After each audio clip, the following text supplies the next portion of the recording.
Hey guys, it's Dani. Today we're gonna talk about Jewel Orchids once again. One of my lovely viewers sent me a few of their Jewel Orchids cuttings and they're different than the one that I have. So I'm really excited to take you along and look at them and also pot them up today because they are cuttings. I'm not sure if they have roots, I doubt it. And before we get into the subject, if you missed the video in which I repotted mine, check the description down below, I will link you to it. We talk more about this particular one and you'll see how I pot it up. I was saying in that video that these orchids have started to grow a little bit on me, so I am really excited for the cuttings, and with that said, let's go to the potting table. And here are my 3 cuttings. They have been sent by my viewer Daniel in Sweden together with this lovely letter. They're saying they grow their Jewel Orchids, which are terrestrial by the way, in a mixture of sphagnum moss with perlite. It goes without saying that terrestrials will enjoy sphagnum moss since it's very close to, let's say, the texture of a soil. Also, because they're terrestrial doesn't necessarily mean they grow in clay soils or heavy soils. They still grow in light soils, so that's what I will go for as well. I have moss, I enjoy moss, and I think I will do a I'm not sure if I'm gonna do self-watering. It's easy for me to transform something in self-watering. Since moss is just so absorbent, I don't need to put the wick across the pot. That's just something I do with LECA and maybe other media. With moss, it's absolutely not necessary, so it's easy for me to transform something in self-watering if I so desire.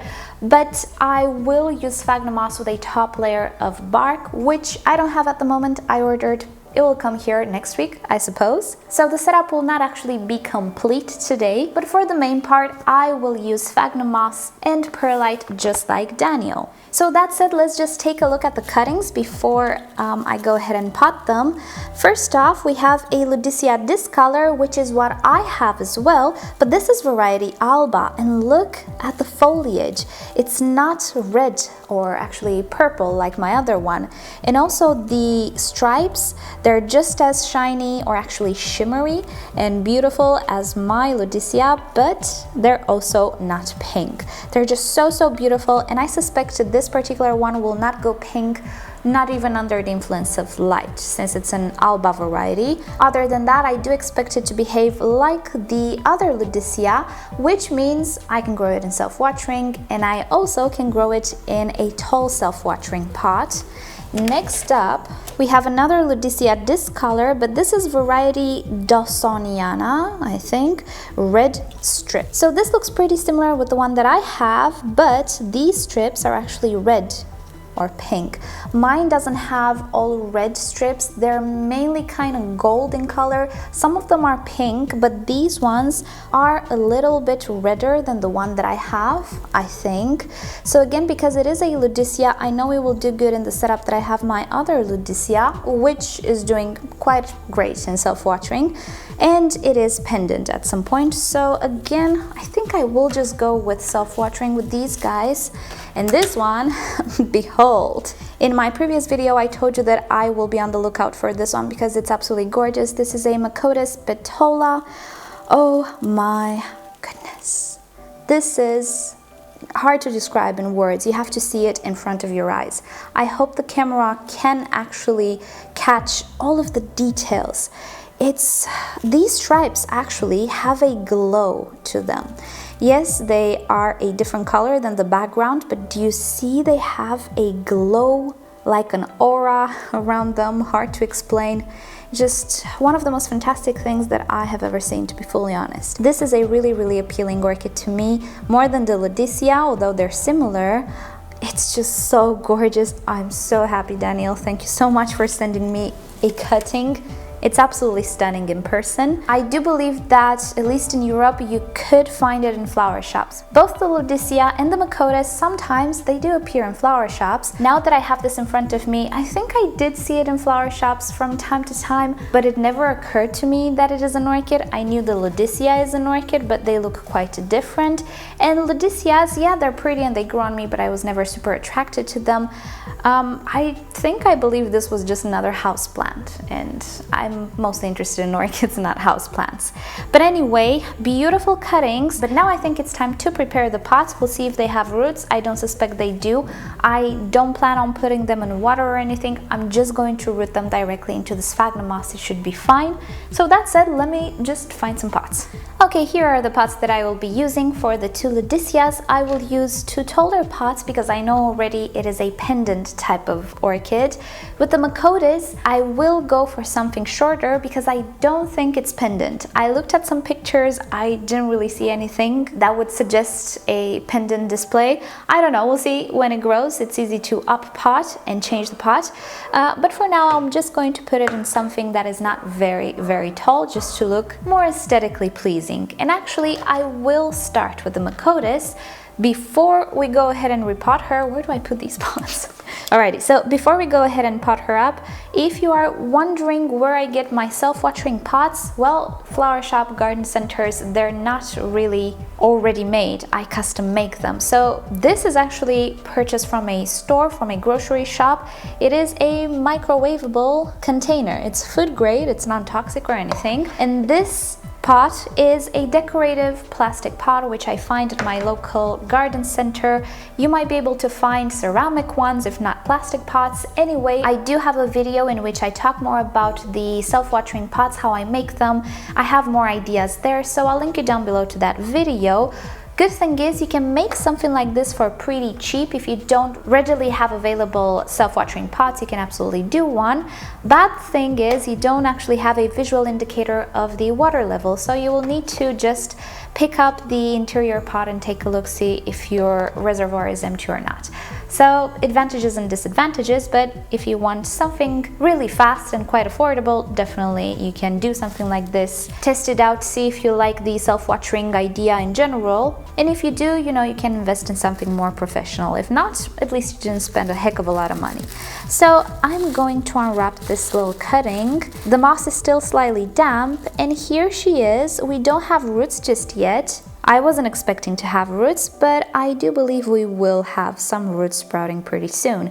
I think this is another little stem here which will be buried, but that's okay. So I will use the moss it came with. It appears to be fresh moss, so no point in throwing it away.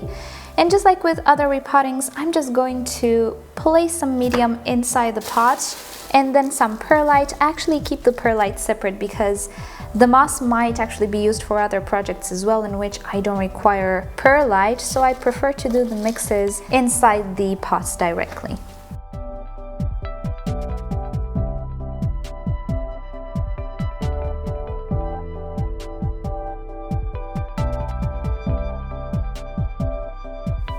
Okay, so I think we are done. I buried the stem a little bit, not much, and everything will be a lot more stable when I have the bark.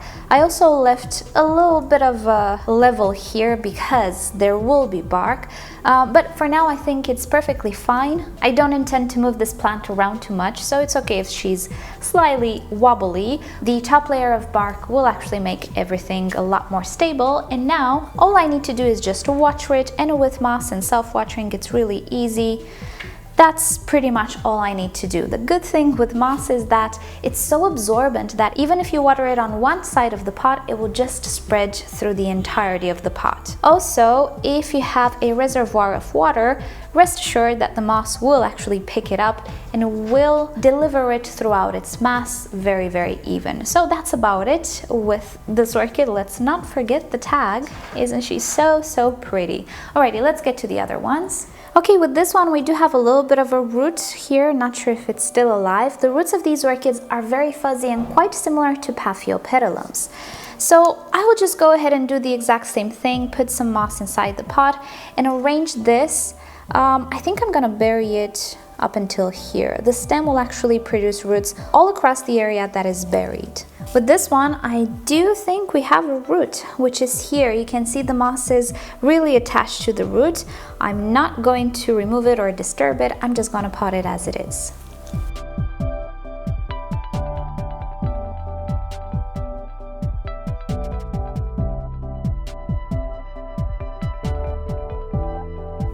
And here we are, my orchids are potted. You'll please have to excuse the noise in the background. The workers were just super noisy today. Anyway, the orchids are all potted up. All I need to do is wait for the bark and add the top layer. Now, if you're wondering what I'm on about with the top layer and you missed my video about it, or you're new to my channel, I'll link you to that video down below. Top layers are something that improve certain setups in certain climates.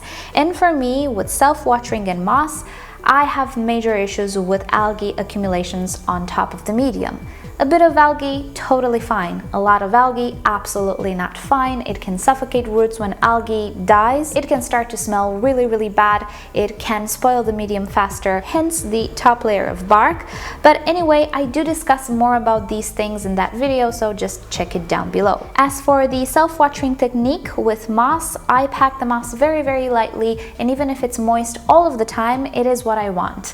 I actually live in a very, very warm climate, and having wet but airy moss all of the time doesn't really create any issues for me in my environment. So there we have it, my lovely little jewel orchids. I will put them in bright light, not direct sunshine, together with the other one, and I will keep you up to date with their evolution. Thank you again so much, Daniel. It was a wonderful, wonderful present. I really appreciate you sending me cuttings from your orchids, and I'm just so excited about the Macotes. I'm not gonna lie, it's so incredibly beautiful. So if you guys are fans of beautiful foliage plants in general, definitely do try to search for this orchid at orchid nurseries or even garden centers. If you are not necessarily orchid lovers, but you like houseplants in general, this is a terrestrial orchid. It's not like Phalaenopsis and Cattleyas and other things which are epiphytic. It can actually be grown as whatever other houseplant you might have. Just keep in mind the medium needs to be airy, fluffy, well draining. Every plant likes that type of medium, but these in particular. Other than that, I do believe they're great houseplants, even if you're not an orchid addict such as we are. So with that said, thank you guys so much for watching. I hope you've enjoyed this. Hopefully we'll make beautiful, beautiful videos with these. And with that said, you know the drill. Like or dislike this video below. Subscribe to my channel for regular orchid videos, tutorials, Q&As, and other fun orchid subjects. And if you'd like YouTube to notify you whenever I upload a new video, just turn on notifications for my channel. Also in the description you will find more details about my other setups with my other orchids, the grow room setup, and so on. So if you're interested in that, just expand the description. And with that said, I'll see you guys tomorrow. Bye!